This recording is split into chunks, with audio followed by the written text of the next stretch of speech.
dear student, welcome back to a new class section of plus 1 zoology. നമ്മുടെ ഒരു zoologyയുടെ പുതിയൊരു ക്ലാസ്സിലേക്ക് എല്ലാവരെയും ഞാൻ സ്വാഗതം ചെയ്യാണ്. So in your previous chapters we are already discussed the things about different variety of organisms. അല്ലേ, നമ്മൾ നമ്മുടെ കഴിഞ്ഞ ചാപ്റ്ററുകളിൽ ഒരു വെറൈറ്റി, ഒരു വൈവിധ്യമാർന്ന ഒരുപാട് ജീവജാലങ്ങളെ കുറിച്ചിട്ട് പറഞ്ഞു അല്ലേ, ഡിസ്കസ് ചെയ്തു. And all these organisms are categorized into different phylas, classes and other groups, isn't it? ഇങ്ങനെയുള്ള നമ്മൾ ഡിസ്കസ് ചെയ്തിട്ട് എല്ലാ ഓർഗാനിസങ്ങളെയും നമ്മൾ different phyla and classes and other groups ആക്കിയിട്ടാണ് നമ്മൾ പഠിച്ചത്. And we already discussed their peculiar features, അവയുടെ ചില ഫീച്ചേഴ്സുകളെല്ലാം നമ്മൾ ഡിസ്കസ് ചെയ്ത് കഴിഞ്ഞു. So there you can see two types of organisms mainly. Mainly there are two types of organisms: unicellular organisms and multicellular organisms. What are they? Unicellular organisms and the other group is multicellular organisms. Okay, so coming to first point, unicellular organisms. Unicellular organisms means the name implies that one-celled organisms. It's a single-celled organisms are comes under this group, unicellular organisms. So coming to unicellular organisms, the basic functions like or the basic process like respiration, digestion, reproduction, whatever it may be, all these basic functions are carried out by a single cell. Single-celled organisms ആയതുകൊണ്ട് തന്നെ all their basic functions are carried out by a single cell. In the case of unicellular organisms, clear?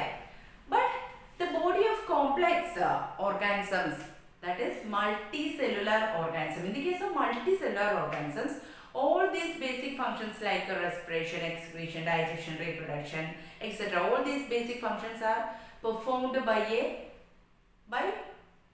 what? Yes, performed by a group of cells in a well-organized manner. All these functions are performed by a group of cells, different group of cells in a well-organized manner. Here it is performed by a single cell only, but in the case of multicellular organisms, all these functions are performed by a different group of cells in a well-organized manner. So coming to human beings, consider our body. Human body is human body composed of billions of cells. അല്ലേ, നമ്മുടെ human body എന്ന് പറയുന്നത് ഒരുപാട് billions of cells, ഒരുപാട് billions of കോശങ്ങൾ കൊണ്ട് നിർമ്മിതമാണ്. സെല്ലുകൾ കൊണ്ട് അല്ലെങ്കിൽ കോശങ്ങൾ കൊണ്ട് നിർമ്മിച്ച ഒരു ഓർഗാനിസം ആണ് നമ്മുടെ ഹ്യൂമൻ ബീയിങ്സ് എന്ന് പറയുന്നത്. So how do these cells in the body work together? നമ്മുടെ ബോഡിയിലുള്ള സെൽസ് ഇങ്ങനെ ടുഗെദർ ആയിട്ട് ഒരുമിച്ച് എങ്ങനെയാണ് അവയ്ക്ക് വർക്ക് ചെയ്യാൻ പറ്റുന്നത്, അല്ലെങ്കിൽ എങ്ങനെയാണ് അവ പ്രവർത്തിക്കുന്നത്?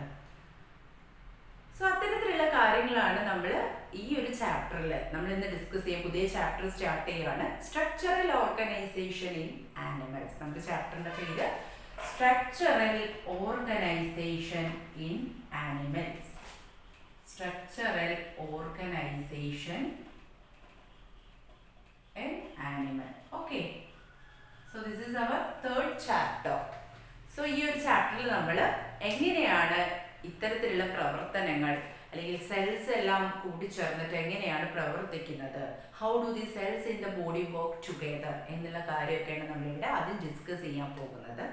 ഓക്കെ, സോ നമ്മൾ പറഞ്ഞു the human body is composed of billions of cells to perform different or various functions. So a group of cells, a group of similar cells that perform a specific function are called tissue. Okay, so tissue ennu parnal a group of similar cells. Group of similar cells, it is important. It's a group of similar cells that performs a specific function,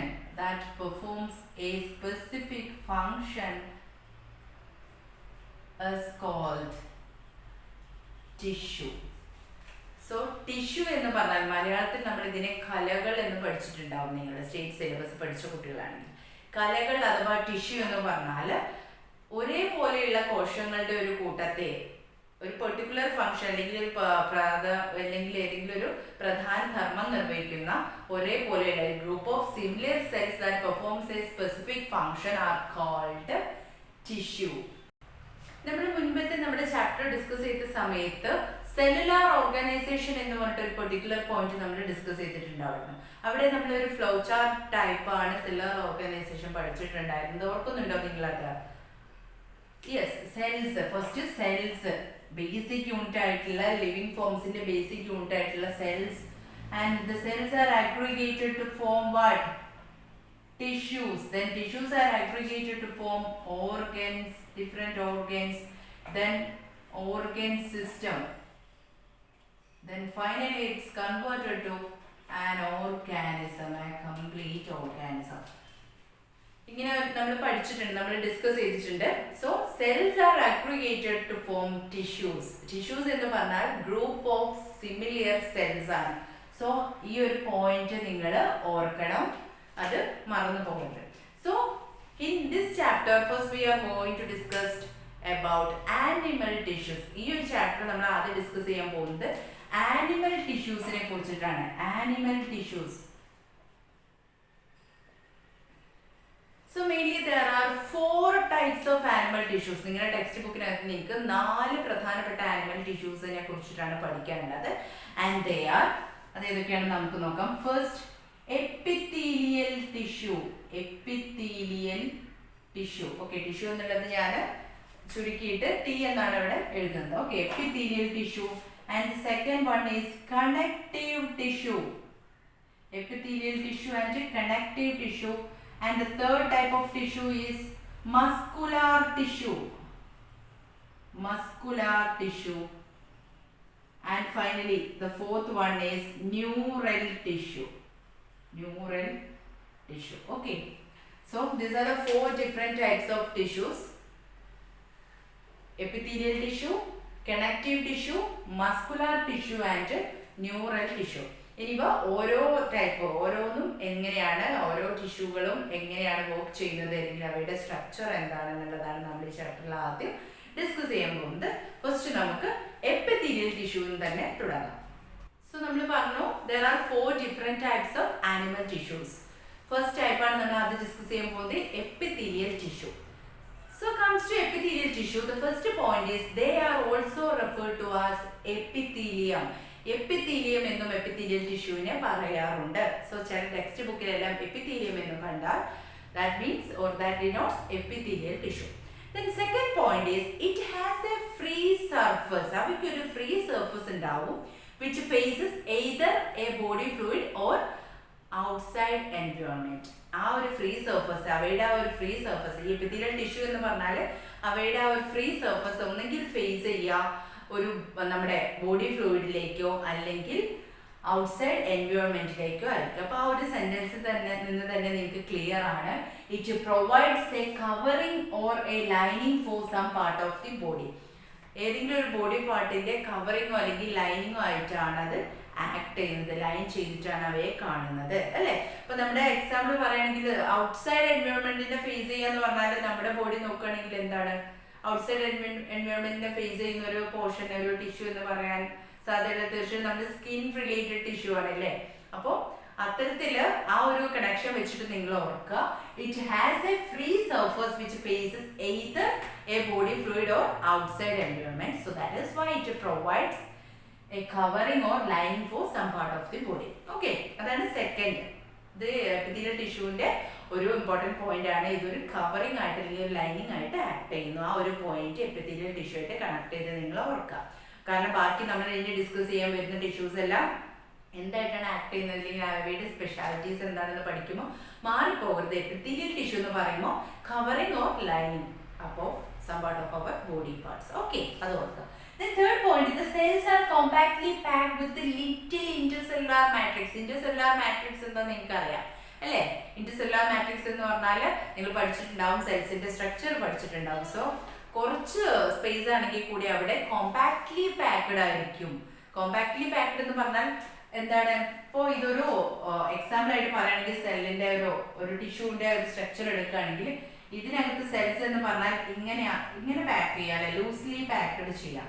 പക്ഷെ എന്താണ് ഇങ്ങനെയല്ല epithelial ടിഷ്യൂവിൽ cells pack ചെയ്തിട്ടുണ്ടാവുക. പകരം എങ്ങനെയായിരിക്കും compactly packed, അതായത് cellular space intercellular space ഉണ്ടാവില്ല, വളരെ compactly pack ചെയ്തിട്ടുണ്ടാവും. ഇങ്ങനെ ടൈറ്റ്ലി പാക്ക് ചെയ്തിട്ടുള്ള സെൽസ് ആയിരിക്കും കാണപ്പെടുക.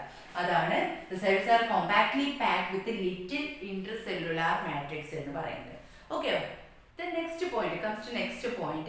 The epithelial tissue or epithelial tissue are classified into mainly two groups. രണ്ട് ഗ്രൂപ്പ്സ് ആയിട്ട് epithelial tissue-നെ ക്ലാസിഫൈ ചെയ്തിട്ടുണ്ട്. And they are simple epithelium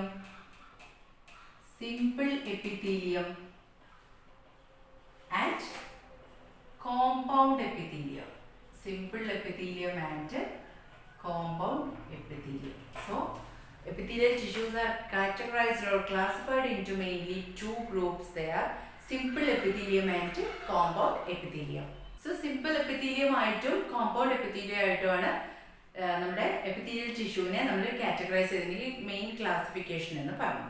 ഇനി simple epithelium and compound epithelium എന്താണെന്ന് നമുക്ക് നോക്കാം. Simple epithelium it is composed of single layer of cells. വളരെ single ആയിട്ടുള്ള ഒരു ലെയർ ഓഫ് സെൽസ് മാത്രമാണ് അവിടെ കാണപ്പെടുക. അതുകൊണ്ടാണ് സിമ്പിൾ എപ്പിത്തീലിയം. അത് കണക്ട് ചെയ്ത് നിങ്ങൾ ഓർക്കുക. ഓക്കെ, സിമ്പിൾ എപ്പിത്തീലിയം എന്ന് പറഞ്ഞാൽ it is composed of single layer of cells and it functions as a lining for body cavity, ducts and tubes. നമ്മുടെ ബോഡി ക്യാവിറ്റികളെയും അതുപോലെ ഡക്ട്സുകളെയും ട്യൂബ്സിനെയും ഒക്കെ ലൈൻ ചെയ്തുകൊണ്ട് ലൈനപ്പ് ചെയ്ത് കാണുന്ന സെൽസ് ആണ്, അല്ലെങ്കിൽ ടിഷ്യൂസ് ആണ് എന്ത് പറയുന്നത്, സിമ്പിൾ എപ്പിത്തീലിയൽ ടിഷ്യൂസ് എന്ന് പറയുന്നത്. Okay, then comes to compound epithelium. Simple എപ്പിത്തീലിയത്തിൽ സിംഗിൾ ലെയർ ഓഫ് സെൽസ് ആണെങ്കിൽ കോമ്പൗണ്ട് എപ്പിത്തീലിയത്തിൽ it is composed of 2 or more layer of cells. രണ്ടോ അതിലധികമോ ലെയർ ഓഫ് സെൽസുകൾ കൊണ്ടാണ് കോമ്പൗണ്ട് എപ്പിത്തീലിയം ഉണ്ടാക്കിയിരിക്കുന്നത്.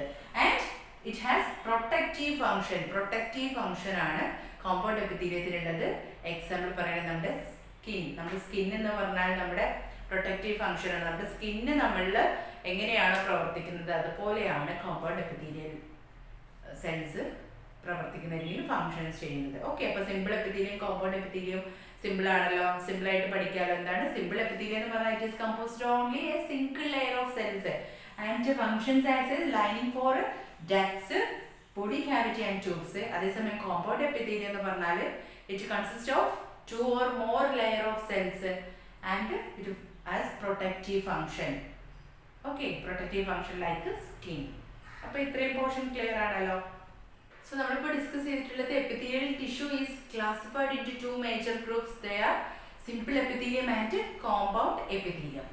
Then on the basis of the structural modification of cells, നമുക്കറിയാം ഒരു same cells different types of cells ആണ് നമ്മുടെ ബോഡിയിൽ പ്രസന്റ് ആയിട്ടുള്ളത്. അപ്പോൾ സ്ട്രക്ചറൽ മോഡിഫിക്കേഷൻ ഓഫ് സെൽസിന്റെ സ്ട്രക്ചറൽ മോഡിഫിക്കേഷന്റെ ബേസിൽ the simple epithelium is again classified into 3 groups. Simple epithelium on the basis of structural organisation of cells, the simple epithelium is again classified into 3 groups and they are squamous epithelium,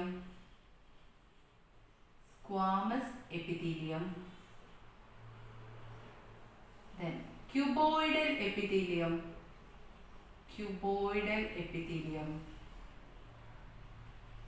and finally columnar epithelium.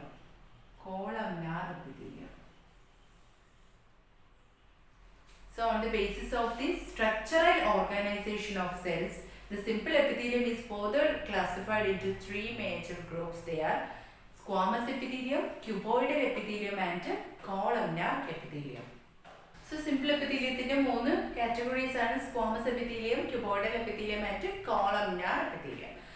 So ഇനി ഓരോന്നും നോക്കാം. ഇവിടെ structure ഞാൻ വരച്ചിട്ടുണ്ട്. Structure ശ്രദ്ധിക്കുക. First squamous epithelium, simple എപ്പിത്തീലിയത്തിലെ first type ആയിട്ടുള്ള squamous epithelium. Squamous epithelium പ്രത്യേകത it's made of a single thin layer of flattened cells.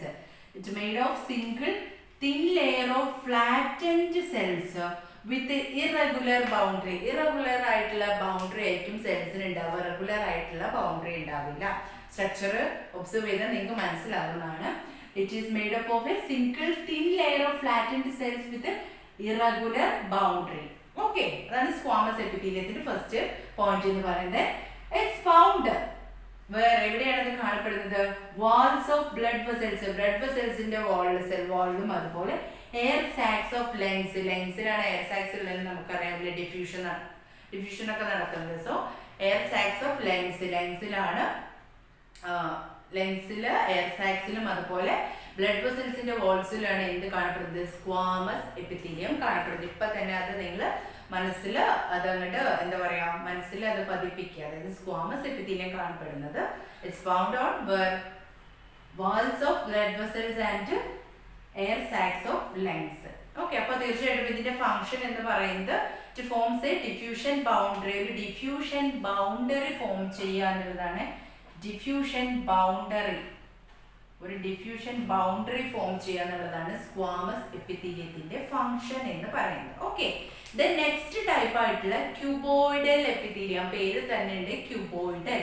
It's composed of single layer of cube like cells. നിങ്ങൾക്ക് ഇവിടെ കാണാം cube like cells ആണുള്ളത്. ഒരു single layer of cube like cells കൊണ്ടാണ് cuboidal epithelium form ചെയ്തിട്ടുള്ളത്.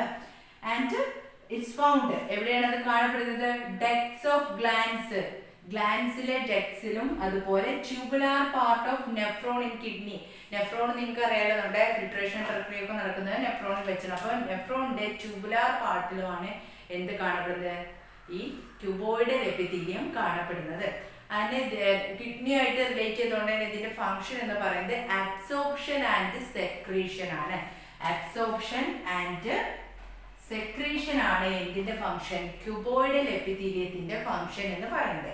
Cuboidal epithelium എന്ന് പറഞ്ഞാൽ cube like cells ആണ്. It is composed of single layer of cube like cells ആണ്. ഡെക്ട്സ് ഓഫ് ഗ്ലാൻഡിലും അതുപോലെ നെഫ്രോണിലെ ട്യൂബ്സിലൊക്കെയാണ് എന്ത് കാണപ്പെടുന്നത്? ട്യൂബുലാർ പാർട്ടിലൊക്കെയാണ് ക്യൂബോയിഡൽ എപ്പിത്തീലിയം കാണപ്പെടുന്നത്.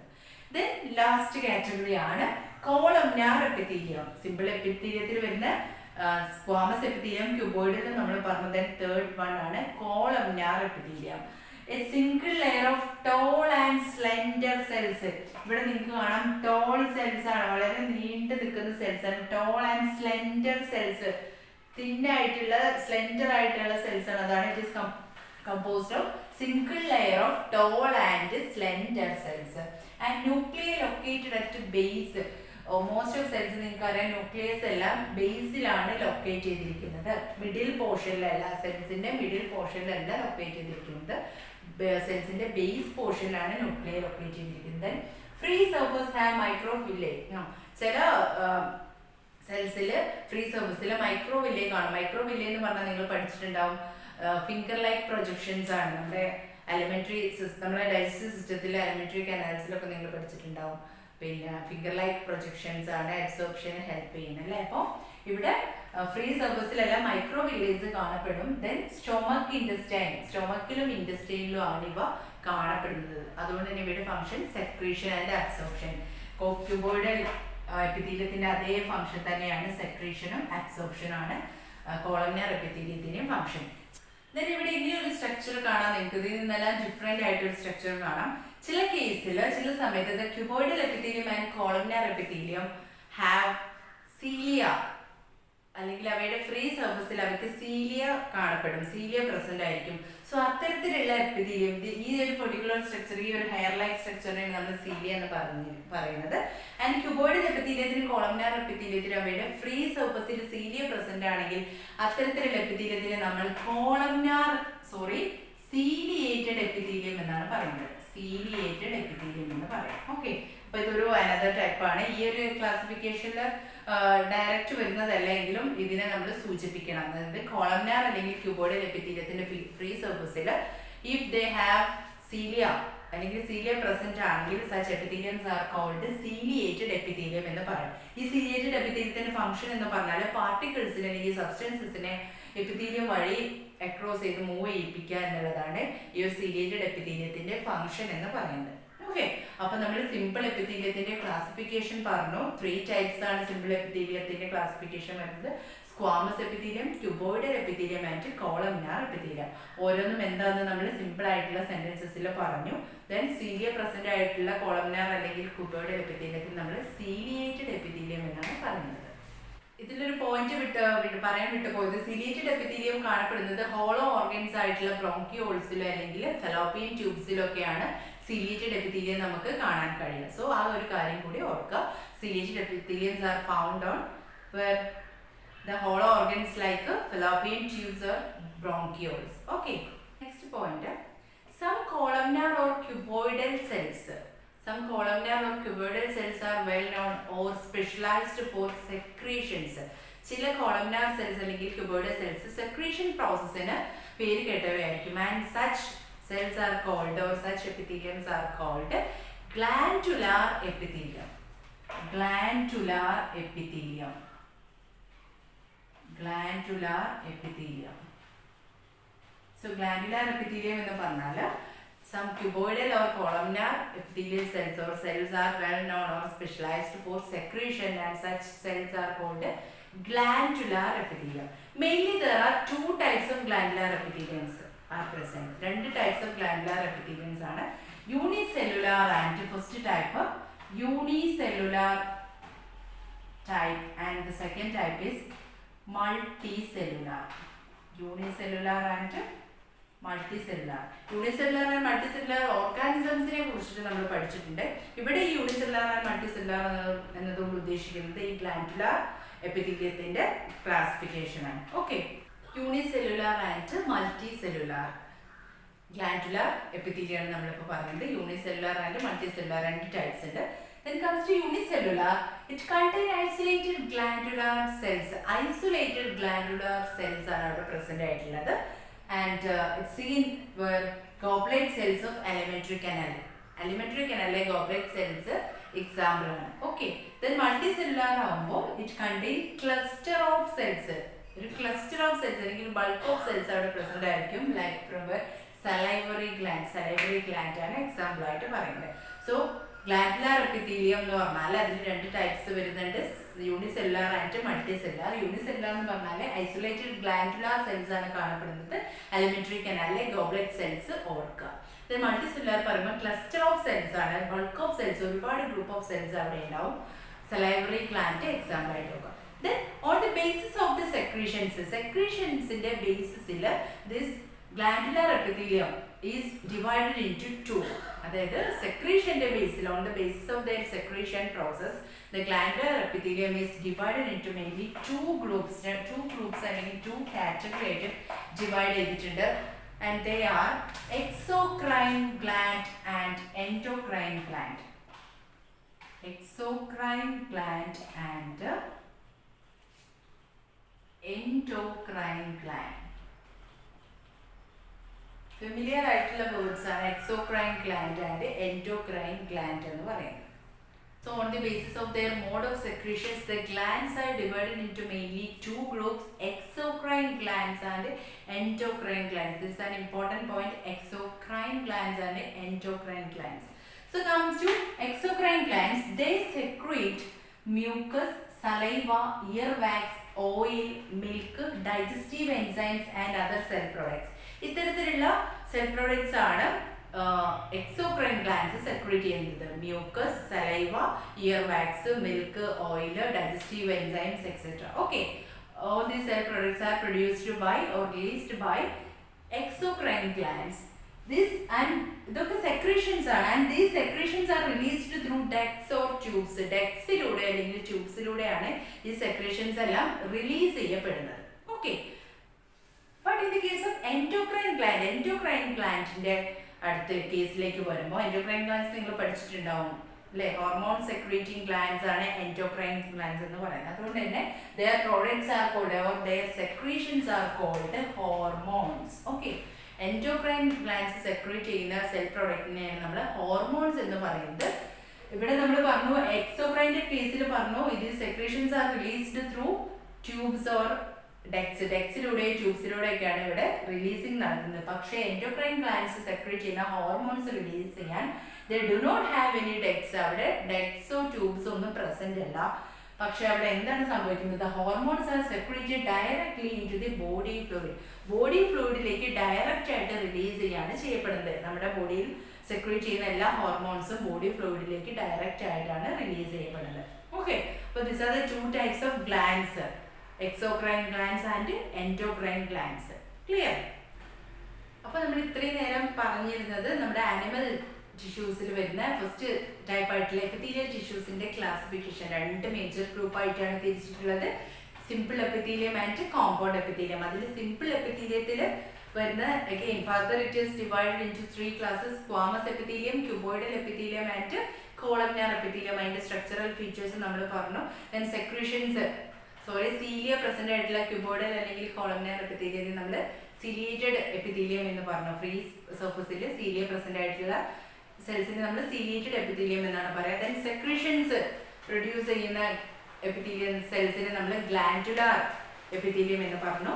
ദെൻ നമ്മളപ്പോൾ സിമ്പിൾ എപ്പിത്തീലിയം എന്നുള്ള ഒരു കാറ്റഗറിയിലാണ് ഇതെല്ലാം പറഞ്ഞിട്ടുണ്ടായിരുന്നത്. സിംഗിൾ ലെയർ ഓഫ് സെൽസ് ആയിരുന്നു അല്ലേ. ഇനി നമുക്ക് എപ്പിത്തീലിയൽ സെൽസിൽ ഒരു കാറ്റഗറി ഉണ്ട് അവിടെ, compound epithelium. So compound epithelium next category നമ്മുടെ എപ്പിത്തീലിയൽ ടിഷ്യൂസിൽ വരുന്ന രണ്ടാമത്തെ കാറ്റഗറി ആയിരുന്നു കോമ്പൗണ്ട് എപ്പിത്തീലിയം എന്ന് പറയുന്നത്. Compound epithelium is made up of more than one layer of cells. നമ്മൾ സിമ്പിൾ എപ്പിത്തീലിയം പറയുമ്പോൾ it is made up of only single layer of cells ആയിരുന്നു. But in the case of compound epithelium it is made up of more than one layer of cells. More than one layer of cells, ഒന്നിലധികം layer of cells കൊണ്ട് നിർമ്മിച്ചിരിക്കുന്നതാണ് compound epithelium എന്ന് പറയുന്നത്. Then it has a limited role in secretion and absorption. Secretion പ്രോസസ്സിലും absorption പ്രോസസ്സിലും വളരെ limited റോളാണ് compound എപ്പിത്തീലിയത്തിനുള്ളത്. പക്ഷേ നമ്മൾ സിമ്പിൾ എപ്പിത്തീലിയത്തിൽ നമ്മൾ പറഞ്ഞു സെക്രീഷൻ ആൻഡ് അബ്സോർപ്ഷനിൽ അവയ്ക്ക് ഇമ്പോർട്ടൻറ്റ് റോൾ ഉണ്ട് അല്ലേ. നമ്മുടെ കോളംനാർ ആൻഡ് ക്യൂബോയിഡൽ എപ്പിത്തീലിയത്തിനെല്ലാം അതിൽ ഇമ്പോർട്ടൻറ്റ് റോളാണുള്ളത്. സോ ഇവിടെ അതിന് ഇമ്പോർട്ടൻറ്റ് റോൾ ഇല്ല. അതായത് കോമ്പൗണ്ട് എപ്പിത്തീലിയത്തിന് സെക്രീഷൻ പ്രോസസ്സിലും അല്ലെങ്കിൽ അബ്സോർപ്ഷൻ പ്രോസസ്സിലും ലിമിറ്റഡ് റോളാണ് ഉള്ളത്. അപ്പോൾ അതിന്റെ മെയിൻ ഫംഗ്ഷൻ എന്ന് പറയുന്നത്, അതിന്റെ മേജർ റോൾ എന്ന് പറയുന്നത്, main function is to provide protection against chemical and mechanical stresses. Chemical and mechanical സ്ട്രെസ്സസിൽ നിന്നും പ്രൊട്ടക്ഷൻ നൽകുക എന്നുള്ളതാണ് നമ്മുടെ കോമ്പൗണ്ട് എപ്പിത്തീലിയത്തിന്റെ മേജർ ഫംഗ്ഷൻ എന്ന് പറയുന്നത്. And they cover the dry surface of the skin. നമ്മുടെ സ്കിന്നിന്റെ ഡ്രൈ സർഫസ് കവർ ചെയ്യുക. then moist surface of buccal cavity, pharynx, inner lining of ducts of salivary glands and pancreatic duct. നമ്മുടെ dry skin cover ചെയ്യുക, അല്ലെങ്കിൽ dry skin അല്ലെങ്കിൽ dry surface of സ്കിന്നിന്റെ dry surface cover ചെയ്യുക. then moist surface of buccal cavity, buccal ക്യാവിറ്റിയുടെ moist surface cover ചെയ്യുക, അല്ലെങ്കിൽ ഫാരിങ്സിന്റെ മോയ്സ്ചർ സർഫസ് കവർ ചെയ്യുക. then inner lining of ducts of salivary glandന്റെ inner lining ഫംഗ്ഷൻ ചെയ്യുന്ന inner lining ഉണ്ടാക്കിയിരിക്കുന്നത് നമ്മുടെ കോമ്പൗണ്ട് എപ്പിത്തീലിയം ആൻഡ് പാൻക്രിയാറ്റിക് ഡക്ട്സിന്റെ ഒക്കെ ഇന്നർ ലൈനിങ്ങിൽ കമ്പോസ് ചെയ്തിരിക്കുന്നത് കോമ്പൗണ്ട് എപ്പിത്തീലിയം ആണ്. ഓക്കെ, അപ്പോൾ these are the things about compound epithelium. ഒന്നുകൂടി പറയാം, കോമ്പൗണ്ട് എപ്പിത്തീലിയം എന്ന് പറഞ്ഞാൽ which is made up of more than one layer of cells and it has a limited role in secretion and absorption process. Then major function എന്ന് പറയുന്നത് provide protection against chemical and mechanical stresses, and the other functions like it is found on, they cover the dry surface of the skin, moist surface of buccal cavity, then pharynx, then inner lines of ducts of salivary glands and pancreatic ducts. Okay, ഇത്രയും കാര്യങ്ങൾ compound epithelium പറയുമ്പോൾ നിങ്ങൾ സൂചിപ്പിക്കണം. അപ്പോൾ ഇന്നത്തെ ക്ലാസ്സിൽ നമ്മൾ first animal tissue ആയിട്ടുള്ള epithelial ടിഷ്യൂസിന്റെ characters ആണ്, അതിന്റെ ക്ലാസിഫിക്കേഷൻസ് ആൻഡ് ഫീച്ചേഴ്സ് ആണ് ഡിസ്കസ് ചെയ്തിട്ടുള്ളത്. ദെൻ റിമൈനിങ് 3 ടിഷ്യൂസ്, അതായത് ബാക്കിയുള്ള muscular tissue, neural tissue and connective tissues നമ്മൾ നെക്സ്റ്റ് ക്ലാസ്സിൽ ഡിസ്കസ് ചെയ്യുന്നതാണ്. Thank you.